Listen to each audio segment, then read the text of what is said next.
네, 안녕하세요. 네, 이번 동영상부터는 우리가 새롭게 21단원을 공부를 하도록 하겠습니다. 그런데 이 21단원에는 이제 환율, 외환시장에 대한 개념을 우리가 공부를 같이 하게 되는데요. 고등학교 때 혹시 선택 과목으로 경제 관련된 공부를 해보신 분들이 있으시면 아시겠지만, 아니면 뭐 더 대학교에 오셔서 저학년 때 이제 외환, 환율과 관련한 공부를 해보신 분들도 아시겠지만, 환율이나 외환 시장 부분에 들어가게 되면 이게 좀 우리가 이렇게 막 변환을 해야 되고, 뭐 원을 또 달러로 바꾸고, 뭐 아니면 달러를 또 다른 화폐로 바꾸고, 뭐 이런 것들이 있기 때문에 좀 헷갈리는 부분들이 많습니다. 그래서 21단원에서 요 외환이나 환율에 대해서 공부를 할 때에는 우리가 강의 계획서에 나와 있는 대로 예정을 한 대로 21단원 전체를 두 부분으로 나눠서 천천히 앞부분을 이번 주차에 공부를 하고 뒷부분을 다음 주차에 공부를 하도록 하겠습니다. 그래서 천천히 공부를 하도록 할 거고 헷갈리는 부분이 없도록 제가 최대한 쉽게 설명을 해 보도록 하겠습니다. 그리고 우리가 21단원에서 우선 21.1에서 이제 용어들, 교과서에서 소개하고 있는 용어들이 있어서 그 용어들을 먼저 간단하게 살펴본 후에 바로 21.2 부분으로 넘어가지 않고 환율과 관련된 기본 개념을 먼저 정립을 한 후에 우리는 교과서로 다시 돌아와서 21.2 부분을 이어서 나가도록 하겠습니다.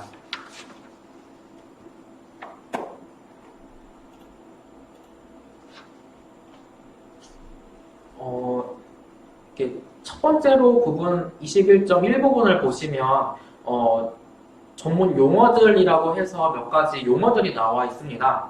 근데 여기 보시면 이 용어들은 그냥 영어 알파벳 순서 따라서 이제 정리가 순서가 배열이 되어 있는 거고 이게 뭐 앞에 나왔다고 해서 꼭 중요하다고 그렇게 생각하시지는 않아도 되겠습니다.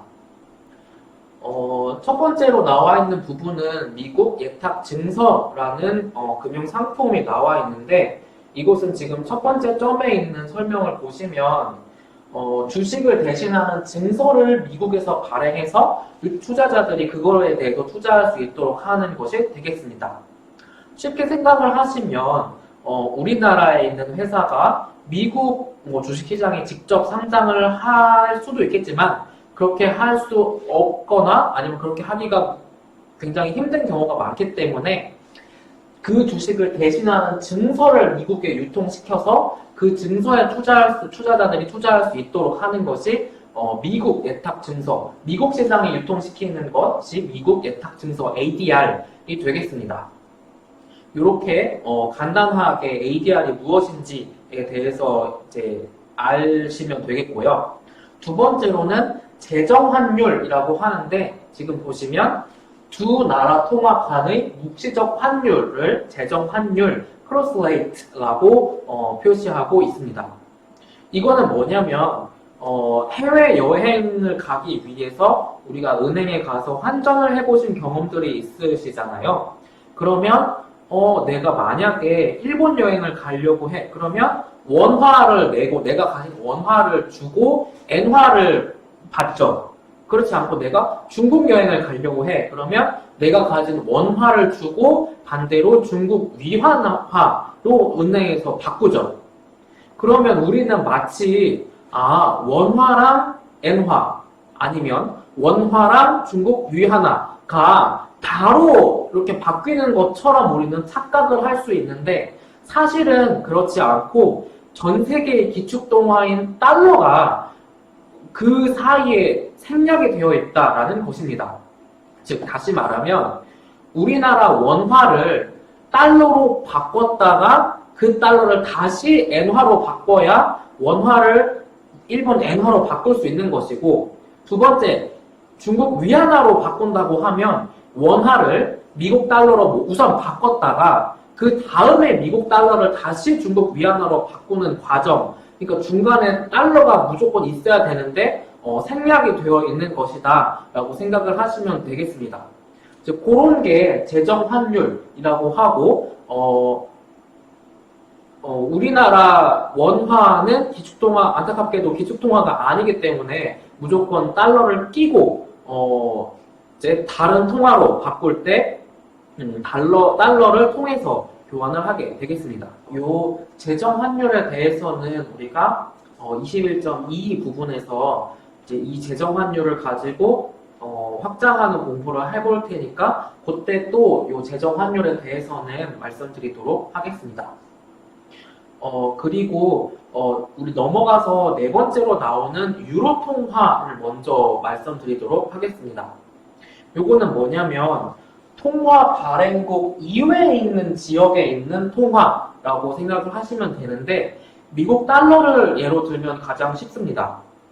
당연히 미국 달러는 미국 안에서 통용이 가장 많이 되겠죠. 그렇지만 미국 달러는 무역이나 어떤 결제를 할 때 가장 많이 전 세계적으로 사용되고 있습니다. 그래서 즉 미국 밖에서도 미국 달러는 가장 많이 사용된다고 생각을 하시면 되는데, 그런 경우 미국 밖에서 사용되는 경우를 유로 달러라고 이렇게 부르고 있습니다. 그러니까 그 통화가 원래 쓰이던 지역 이외의 지역에서 그 통화가 쓰이게 되면 유로 어쩌고 저쩌고, 유로 XX 이렇게 부르는 것이 되겠습니다. 그러니까 가장 대표적으로 유로 달러라고 하면 미국 밖에서 유통되는 미국 달러가 유로 달러가 되겠고, 뭐 예를 들어서 엔화가 일본 밖에서 유통되는 엔화다라고 하면 유로 엔화가 되겠고, 중국 밖에서 유통되는 위안화라고 하면 유로 위안화가 되겠습니다. 그래서 여기 나와 있는 유로가 지금 우리가 알고 있는 지역인 유럽과는 관계가 없다고 생각을 하시면 되고, 물론 미국 이외의 지역에서 달러가 많이 쓰일 건데 그 달러가 그 중에서도 가장 많이 있는 곳이 어디겠어요? 미국 말고는 유럽이겠죠. 그래서 유럽에서 그런 게 많이 시작이 되었기 때문에 이제 유로 커런시, 유로 XX, 유로 달러, 유로 어쩌고저쩌고 이렇게 부르기 시작을 한 거고, 지금 와서는 요 유로 어쩌고저쩌고가 지금의 유럽과는 관계가 없다라고 생각을 하시면 되겠습니다. 그리고 넘어가서 길츠라는 개념이 나오는데, 요 길츠라는 거는 영국과 아일랜드의 정부가 발행한 국채를 국제적으로 길츠라고 부르기도 하게 되겠습니다. 그리고 다음으로 리보라고 영어 약자를 이렇게 요거를 줄여가지고 리보라고 부르는데, 요 수업 이전에 어떤 경제나 재무 관련한 수업을 들으셨으면 요 리보라는 개념을 앞서서 들으신 적이 있을 거예요. 그렇지 않고 뭐 뉴스나 신문 기사에서도 이 리보라는 말은 뭐 뜻은 모르셨을 수 있지만 굉장히 익숙하게 들으셨던 단어라고 생각이 될 단어일 거예요. 이게 뭐냐면 일종의 기준금리예요. 그래서 지금 뭐냐면 이 리보라는 게 있어. 그러면 뭐 A라는 사람한테 대출을 해주려고 해. 그러면 리보 플러스 뭐 10%로 대출을 해주고, B라는 사람한테는 뭐 신용이 그래도 좋으니까 리보 플러스 5%로 대출을 해주고, 그래서 요게 어떤 기준이 되는 기준금리의 하나다라고 생각을 하시면 되겠습니다. 그런데 요 리보라는 게 어디에서 만들어지는 거냐면, 영국 런던에 있는 은행들이 서로들한테 한 하루짜리 대출을 해주는 건데, 그러한 것을 평균 낸 게 리보라고 생각을 하시면 되겠습니다. 그런데 우리 교과서가 2016년 말에 쓰여진 거라서 그 내용이 여기에 포함되지는 않았는데, 리보 스캔들이라고 해서 영국에 있는 은행들을 포함한 이제 영국 유럽권에 있는 은행들이 리보를 조작하는 일이 있었습니다. 그래서 이것을 더 이상 기준금리로 쓸 수 없다라고 판단이 되었어서 2020년 올해 1월 1일부터는 이 리보가 더 이상 산출되지도 않고 쓰이지도 않고 있습니다.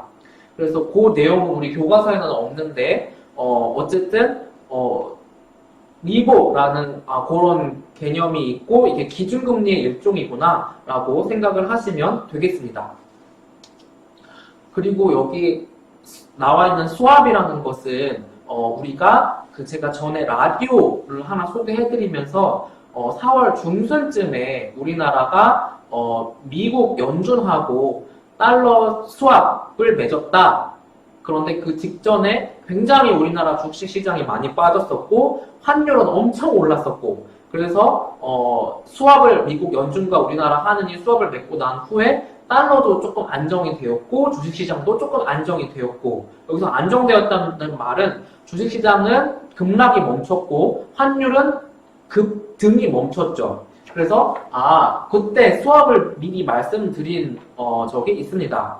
그런데 지금 보시면 수합은 뭐냐면 두 번째 점에서 두 통화를 서로 교환하는 거가 수합이라고 생각을 하시면 되고 그렇지 않고 이제 뒤에 더 넘어가서 파생상품에서 이 수합을 한 번 더 보실 텐데 어떠한 의미로 또 수합이 쓰이냐면 고정금리 대출을 변동금리 대출로 바꾼다던가 반대로 변동금리 대출을 고정금리 대출로 바꾼다던가 할 때에도 이 수합이라는 말이 쓰이고 있습니다.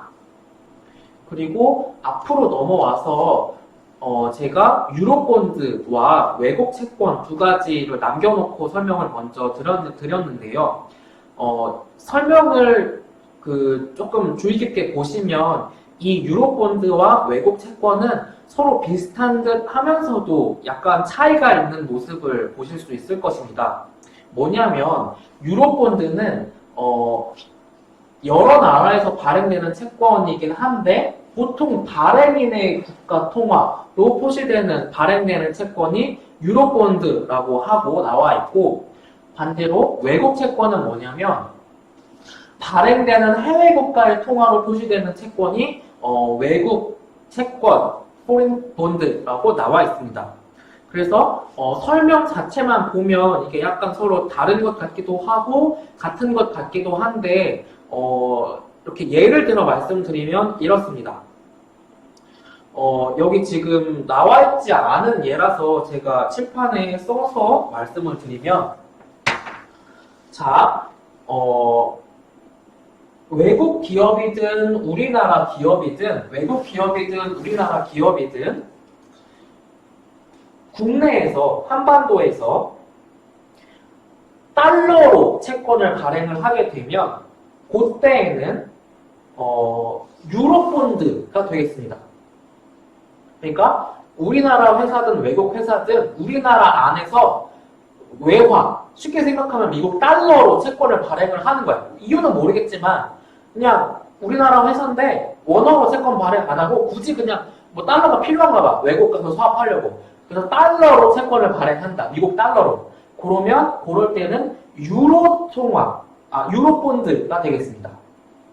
그리고 이런 경우를 이제 그 통화에 따라서 이름을 좀 재밌게 붙이는데 요때 우리나라의 대표적인 어떤 뭐라 그래야 되나 음식 중에 하나인 김치를 따서 김치본드라고 부르고 있습니다.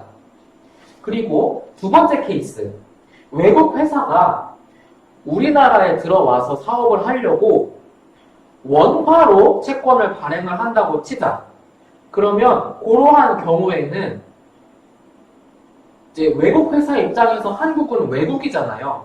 그런데 그 한국의 통화인 원화로 채권을 발행을 하는 거니까 지금 보여드린 것처럼 외국 채권의 예가 될 거고요.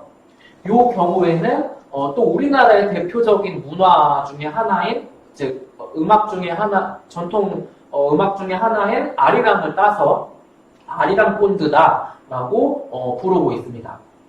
그러니까 이게 이거는 시험에 나오진 않을 거고요. 이렇게 어떤 통화로 어떤 지역에 가서 발행을 하느냐에 따라서 채권이 외국 채권이 되기도 하고 그리고 유로본드가 되기도 합니다.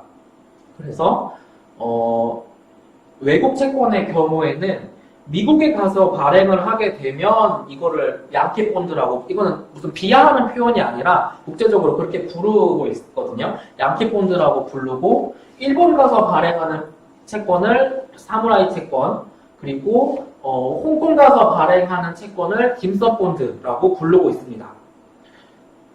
그래서 각각 현지 통화, 그러니까 미국에 가서 미국 달러로 발행하거나 일본 가서 일본 엔화로 발행하거나 하는 채권들이 요 외국 채권이 되겠습니다.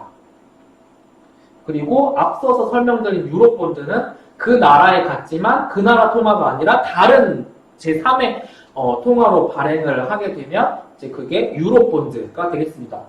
여기서도 마찬가지로 여기 유로 통화 말씀드렸던 것처럼 이제 그런 활동들이 유럽에서 많이 이루어져서 이게 유로본드라고 불리기 시작을 한 거고, 지금 우리가 알고 있는 지역적인 유럽과는 아무 관계가 없다라고 다시 한번 이제 조심을 하시면 되겠습니다. 그리고 지금 우리는 이제 21.2를 공부를 하기에 앞서서 잠깐 자료를 좀 먼저 봤다가 다시 21.2 교과서로 돌아오도록 하겠습니다.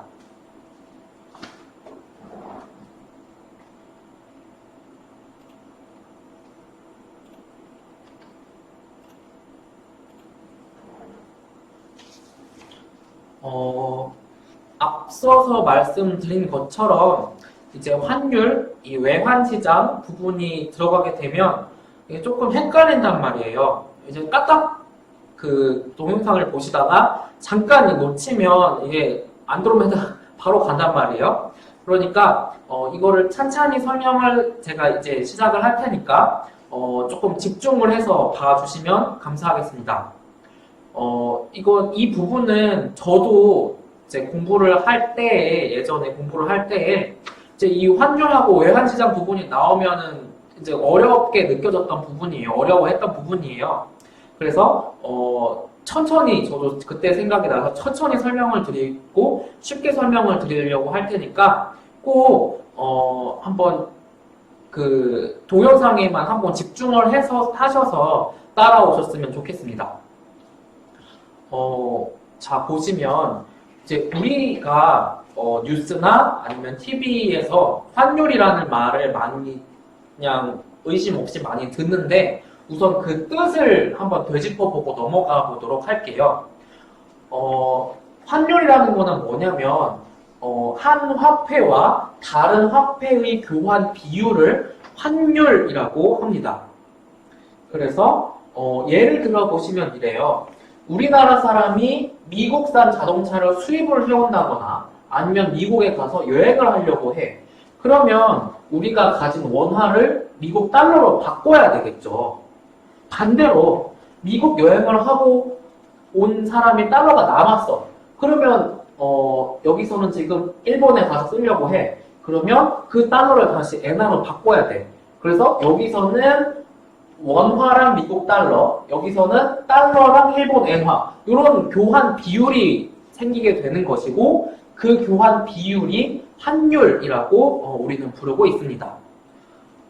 그래서 지금 보시면 예를 들어서 1달러에 950원이라는 미국 달러랑 한국 원화의 교환 비율이 있다면 우리나라 950원이 미국의 1달러랑 같은 가치를 갖는 교환 비율이다. 그래서 요게 지금의 환율이다라고 이야기를 해주고 있는 것입니다.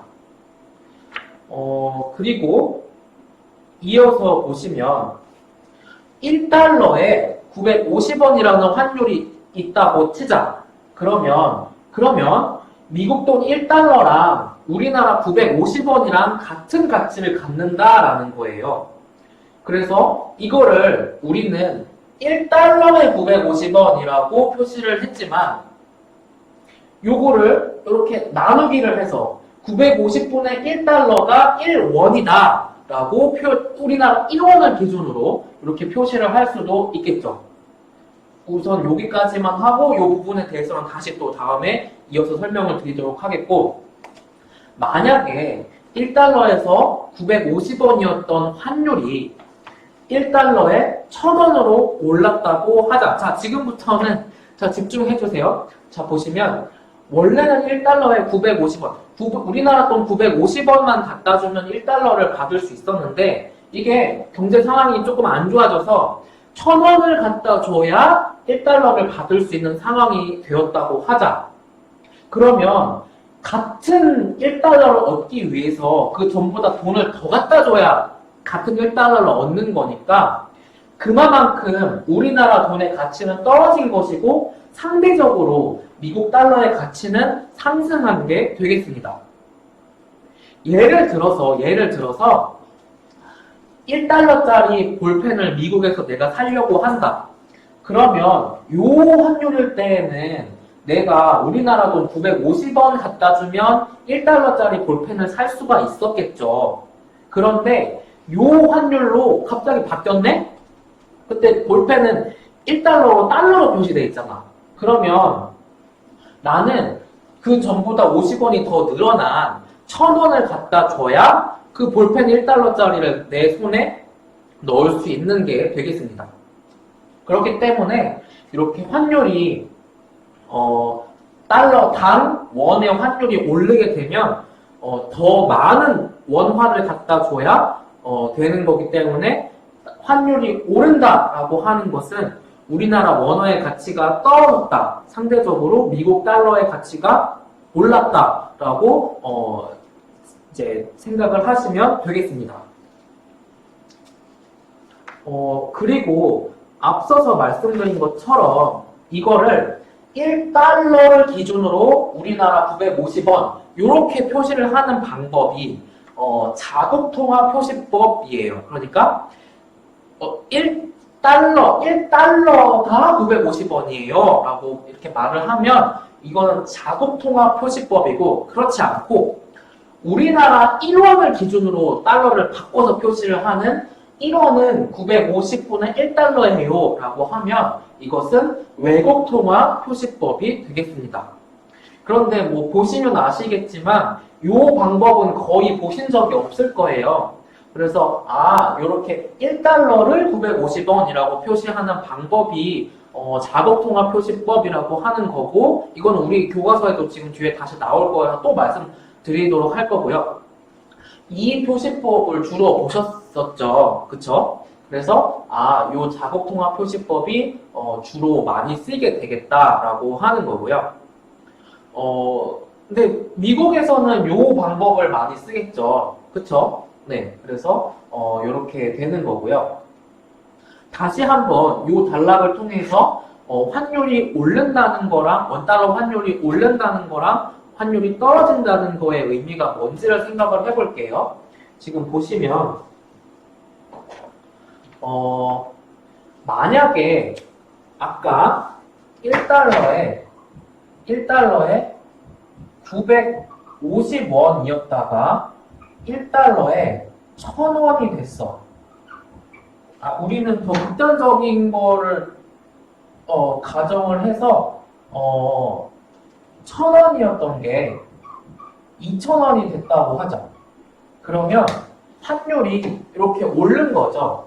그러면 환율이 여기서 1달러에 1000원이었던 게 1달러에 2000원이 되었다는 걸로 환율이 올랐다라고 말을 하고 원화 가치는 원화 가치는 하락했다라고 이야기를 합니다. 그래서 환율은 올랐다라고 얘기를 하지만 우리나라 원화 가치를 놓고 보면 원화 가치가 떨어진 거죠. 아시겠나요? 반대로 미국 달러의 가치는 오른 거죠. 상대적으로 오른 거죠. 그렇지 않고 반대로 이제 2,000원이었다가 1달러에 2,000원이었다가 환율이 1달러에 1,000원으로 환율이 떨어지는 경우를 보자. 그러면 이 경우에는 환율이 떨어졌다라고 얘기를 하지만 지금 보세요. 예전에는 2,000원을 갖다 줘야 1달러를 겨우 받던 게 지금은 1,000원만 갖다 줘도 1달러, 똑같은 1달러를 주잖아. 그럼 뭐야? 원화의 가치가 그만큼 올랐다는 거죠. 반대로 상대적으로 미국 달러의 가치는 떨어졌다는 거죠. 그쵸? 그래서 요렇게 환율이 오르는 경우와 환율이 내리는 경우, 가치로는 또 어떻게 얘기를 하는구나 라고 말씀을, 그렇게 이해를 하시면 되겠습니다. 그래서 이 경우에는 환율은 이게 숫자가 커진 거니까 환율은 오른 거고, 원화 가치는 떨어진 거고, 반대로 달러 가치는 오른 거죠. 그쵸? 그리고 이 경우에는 환율이 숫자가 떨어졌죠. 환율은 떨어졌고, 원화 가치는 올랐고, 반대로 상대적으로 달러의 가치는 떨어졌죠. 그쵸? 이렇게 정리를 할 수가 있겠습니다. 그리고 여기 지금 그림에 가렸는데, 평가절하랑 평가절상이라는 게 나오는데, 뭐냐면 이거는 새로 나오는 개념이 아니라 원화 가치가 상대적으로 떨어졌다라는 것을 그러니까 예전에 그 경제 배우신 분들은 이거를 뭐라고 말을 하냐면 평가절하라고 한자로 이렇게 말을 하고요. 하자가 이게 아래 하자예요. 그리고 여기 원화 가치가 오르는 경우를 평가절상이라고 얘기를 합니다. 물론 이렇게 표현을 할 수도 있고, 이제 같은 요 안에서 원화는 평가절하가 되었고 달러는 평가절상 되었다. 뭐 이렇게 이야기를 하기도 하고요. 근데 요 안에서 마찬가지로 원화는 평가절상 되었고 상대적으로 달러는 평가절하 되었다. 이렇게 얘기를 하기도 합니다. 그래서 환율이 오른다는 것, 그리고 그 화폐의 가치가 변한다는 것, 그다음에 지금은 잘 안 쓰는 말이지만 이게 평가절상이냐 평가절하냐 라는 말, 그렇게 세 가지에 대해서 공부를 해 보았습니다. 그리고 넘어가서 보시면, 그러면 이게 이제 그 고등학교 때 사회라고 하나 경제 과목이 있는지 제가 잘 모르겠는데, 그러면 이게 환율이 높을 때는 무슨 일이 발생을 하고 환율이 낮을 때는 높아지면 무슨 일이 발생하고 낮아지면 무슨 일이 발생하느냐, 도대체 궁금하단 말이죠. 보세요. 실제 있던 일을 가지고 말씀을 드리면 2007년, 그러니까 금융위기 훨씬 전에 1달러에 929원이었던 환율이 2009년 글로벌 금융위기 시기에 20%가 오른 1달러에 1103원으로 올랐다라는 거예요.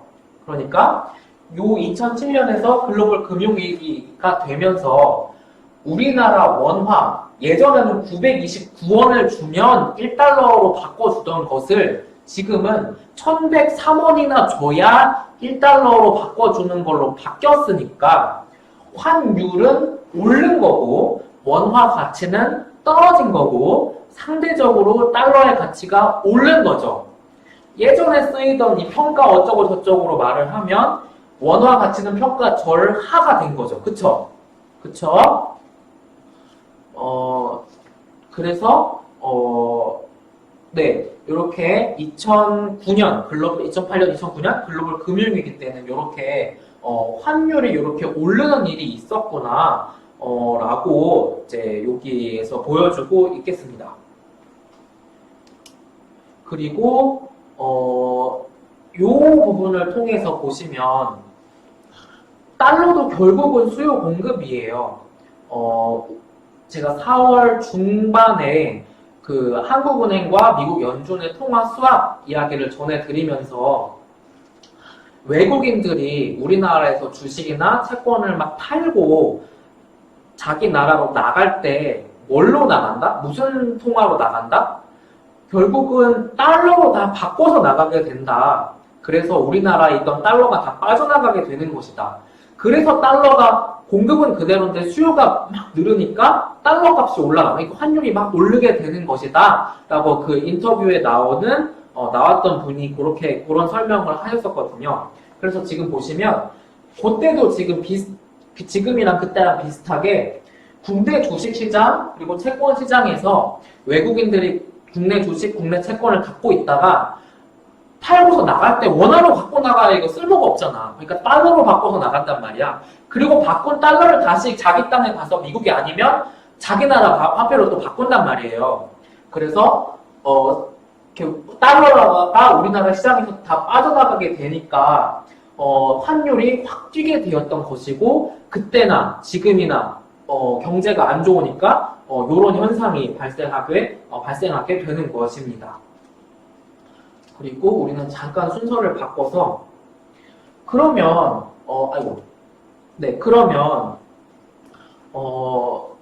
한 발 더 나아가서 환율이 높아질 때와 환율이 낮아질 때 누가 이익을 보거나 손해를 보지 않을까라는 그런 질문을 할 수가 있겠죠. 자, 보시면 여기 보세요.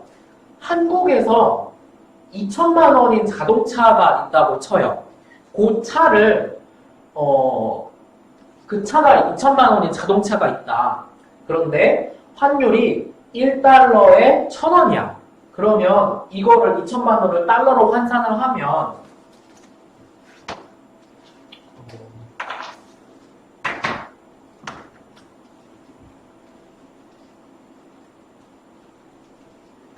$2,000,000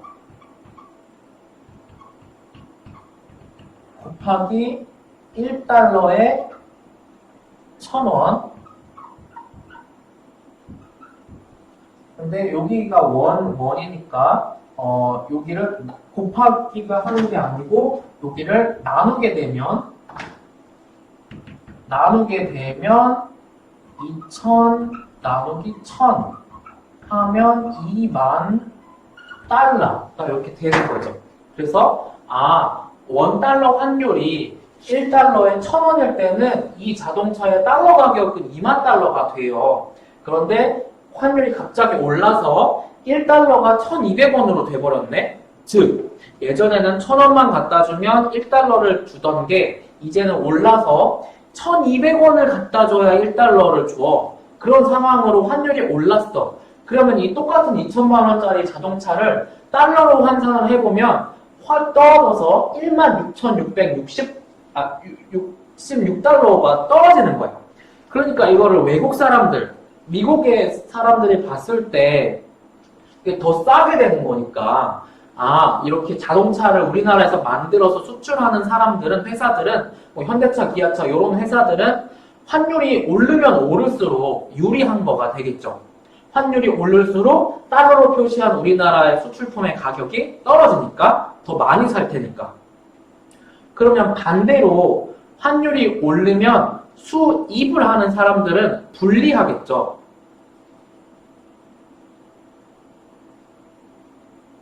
네, 그래서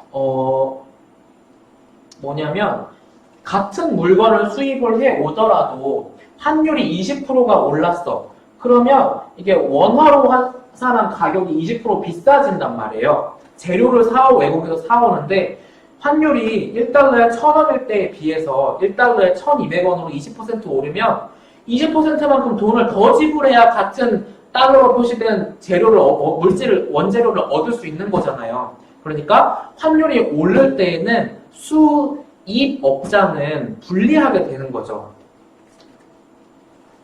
그래서 정리를 하면 환율이 오른다. 그러면 수출하는 사람은 이익이고 수입하는 사람은 불리하다. 그리고 환율이 떨어지는 경우면 그 두 개가 서로 반대고요.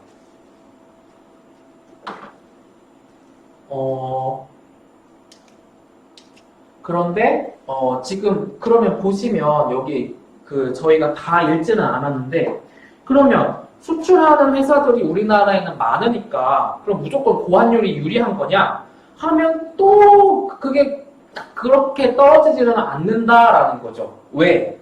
보시면 그러면 완제품은 우리나라에서 만들어서 수출을 하더라도 그 완제품 만들기 위해서 그에 들어가는 수많은 부품들, 원재료들 또 우리가 수입해 와서 만들어서 수출하는 거잖아. 그러니까 이런 어떤 재료 사올 때는 또 고환율이 불리하고 하니까 이게 꼭 환율이 고환율이 된다고 해서 우리나라 회사가 꼭 이익을 보는 거는 아니구나라는 거죠. 그리고 이게 환율이 오르면 또 어떤 일이 발생을 하냐면 2007년 말에 그러니까 금융위기 전에는 1,000만 원을 가진 유학생은 부모님이 1,000만 원을 한국에서 보내주면 미국에서 바꾸면 1658달러를 미국 달러로 바꿔서 쓸 수 있었어요. 그런데 2009년 말에 환율이 올랐어. 그래서 부모님이 근데 똑같은 1,000만 원을 보냈네? 그러면 이게 이 당시로 2009년으로는 7,952달러밖에 손에 못 쥔다는 거예요. 그러니까 환율이 갑자기 오르면 외국에서 공부하고 있는 사람들은 부모님이 만약에 원화로 같은 금액을 계속 보내주면 그 나라에서는 이게 환산하면 훨씬 더 적어지니까 공부하기가 힘들어지는 거죠. 그래서 여기 유학생들한테는 환율 높은 게 또 안 좋을 수 있구나라는 거죠.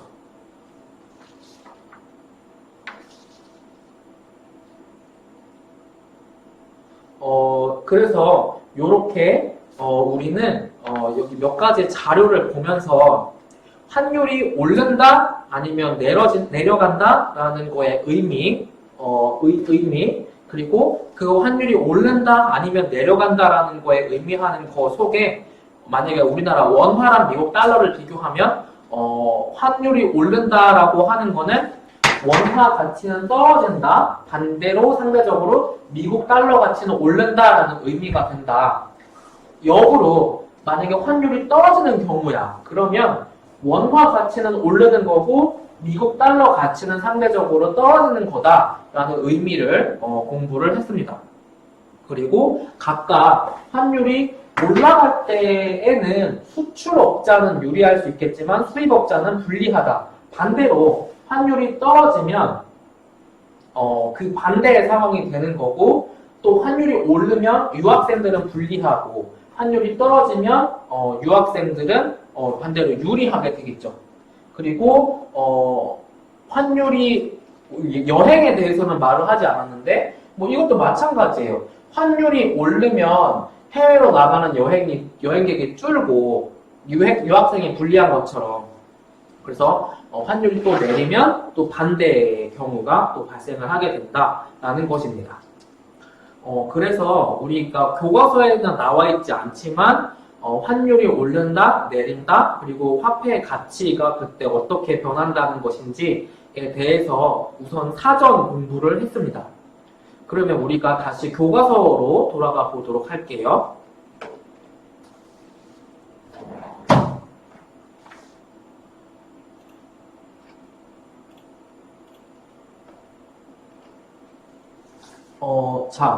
그래서 21.2 부분에서는 우리가 지금 바로 자료에서 본 것들을 조금 더 정리를 해보는 시간이 되겠습니다. 첫 번째로 외환 시장에 대해서 나와 있는데요.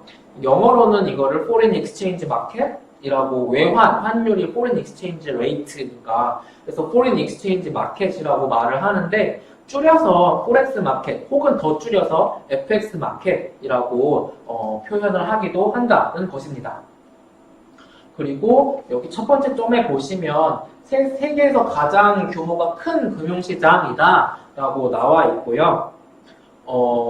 그렇긴 한데 소수의 통화만이 중점적으로 거래된다. 근데 거의 그 중에서도 미국 달러가 기축통화이기 때문에 뭐 우리나라 원화를 엔화로 바꾸거나 우리나라 원화를 중국 위안으로 바꿀 때 우리는 은행 가서 은행원이 편하게 그 중간 과정을 그냥 생략해주고 이야기를 해주는 것일 뿐 무조건 통화와 통화 사이에는 어떤 통화를 달러로 바꿨다가 다시 그 달러를 또 다른 통화로 바꿔야 되는 그런 과정을 거쳐야 된다라는 것을 이야기하고 있습니다. 미국 달러가 가장 많이 쓰이고 여기 나오진 않았지만 영국 파운드, 일본 엔화, 유럽의 유로화에 덧붙여서 요즘에는 중국 위안화까지도 그렇게가 주요 통화가로 인식이 되고 있습니다. 그리고 이와 같은 외환 시장은 이렇게 외환을 거래하는 어떤 주식처럼 주식 거래소 같은 게 있는 게 아니라서 장외 시장에서 거래가 되고 있습니다. 그래서 세계 곳곳에서 주요 은행들을 통해서 장외에서 거래가 이루어지고 있는 것이고요. 이게 전부는 아닌데 외환시장에 참여하고 있는 참여자들을 종류를 나눠본다면 이런 분류를 할 수 있을 것입니다.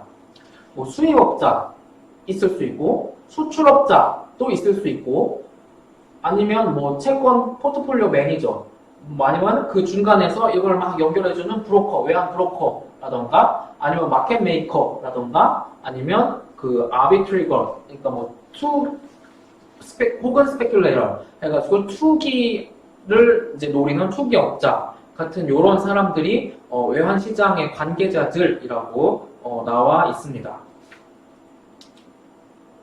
그리고 우리는 이제 앞에서 사전 공부를 하면서 환율이라는 거에 대해서 먼저 공부를 했는데요. 정리를 해보면 환율은 한 통화의 가격을 다른 통화로 표시한 것, 즉 한 통화와 다른 통화의 교환 비율이 되겠습니다. 그리고 여기 두 번째 점에 나와 있는 것처럼 실제로는 대부분의 통화들이 달러를 사이에 끼고 달러를 중간에 두고 그 달러를 매개로 다 표시가 되고 있습니다. 내가 일본 엔화를 들고 있어서 스위스 프랑화로 바꾸려고 한다. 그러면 이게 바로 바뀌지가 않고 일본 엔화를 미국 달러로 바꿨다가 미국 달러를 다시 스위스 프랑으로 바꿔야 된다. 그러니까 모든 통화는 달러에 대해서 다 바꿀 수 있는데 그 서로 다른 통화끼리 바꾸기는 어렵다라는 것을 아시면 되겠습니다. 그리고 여기 지금 보시면 이제 뒤에 그림이 나와 있는 여기 지금 환율 시세표를 보실 수 있습니다. 지금 보시면 각각 화폐에 대해서 달러 기준으로 표시한 것이 있고 달러 기준으로 표시한 그러니까 직접 환율로 표시를 한 게 있고 간접 환율로 표시를 한 줄이 있겠습니다. 그래서 지금 보시면 두 번째 줄은 외국 통화 한 단위 살려면 얼마 달러가 필요한가. 그래서 지금 호주 달러를 보시면 1호주 달러 살려면 0.9274 미국 달러를 갖다 주면 1호주 달러로 바꿔준다라는 것이고요. 반대로 여기는 뭐냐면 미국 달러 한 단위 살려면 외국 통화 얼마가 필요한가. 그래서 지금 보시면 미국 달러 1달러는 호주 달러 1.0783이랑 같다. 그래서 1.0783 호주 달러 갖다 주면 1달러를 바꿔준다라는 말이 되겠습니다. 그리고 우리가 앞에서 자국 통화 표시법, 외국 통화 표시법이라는 거를 보셨던 것처럼 지금 보시면 여기 지금 직접 환율, 그 다음에 여기가 외국 환율이 되겠습니다. 그래서 요게 직접 환율 표시법이 되겠고 요게 간접 환율 표시법 자국 통화 표시법, 외국 통화 표시법이 되겠습니다. 그러면 연습 문제로 예제를 한번 같이 풀어보도록 할게요. 1000 미국 달러가 있다고 해볼게요. 그러면 우리가 앞에 있는 환율 시세표에 따르면 이 1000달러를 얼마의 N으로 바꿀 수 있는가? 자, 보시면 앞에 달러랑 N이 어떻게 환율이 되어 있냐면 요렇게 되어 있어요. 여기를 보시면 되겠죠. 여기. 그래서 지금 1000달러가 있으니까 이거를 N화로 바꾸려면 1000달러를 1달러당 102.32라는 걸로 이렇게 달러가 없어지고 N화가 이렇게 남겠죠. 그래서 1000달러 갖다 주면 12,000 10만 2320N으로 바꿔준다라는 것입니다. 그리고 두 번째 질문. 포르쉐 자동차가 있는데 그 한 대의 가격이 10만 유로예요. 그러면 이거를 10만 유로라고 표시된 포르쉐가 있는데 이거를 내가 달러로 생각을 하면 내가 얼마 달러를 준비를 해야 되는 거냐. 그럼 이것도 앞에 있는 환율 시세표를 이용해서 이거를 유로를 달러로 바꿔보기만 하면 되는 건데 내가 10만 유로가 있잖아요. 그런데 지금 보시면 앞에 유로화 가 어디 있냐면 여기 지금 유로화가 어디 있냐면 지금 여기 있죠. 그래서 여기 나와 있는 것을 이용을 해서 1유로에 1.3869달러라는 환율을 적용을 해서 이렇게 유로 없어지고 이렇게 달러가 남으니까 곱하면 남으니까 10만 3,800,690달러를 갖다 주면 포르쉐 자동차 유로로 표시된 포르쉐 자동차 한 대를 살 수 있겠다라는 것입니다. 자, 그래서 요번 동영상에서는 우리가 사전 공부를 먼저 했고 그것을 바탕으로 교과서 21.2 앞부분에 나와 있는 부분들을 정리를 해 보았습니다. 혹시 헷갈리시는 부분이 있으면 다시 한번 복습을 해 보시면서 한번 복습을 해 보시고 이해가 안 되시는 부분이 있으면 저에게 질문을 해 주시면 제가 더 추가적인 설명을 드리도록 하겠습니다. 그럼 이번 동영상에서는 여기까지 공부하도록 하겠습니다.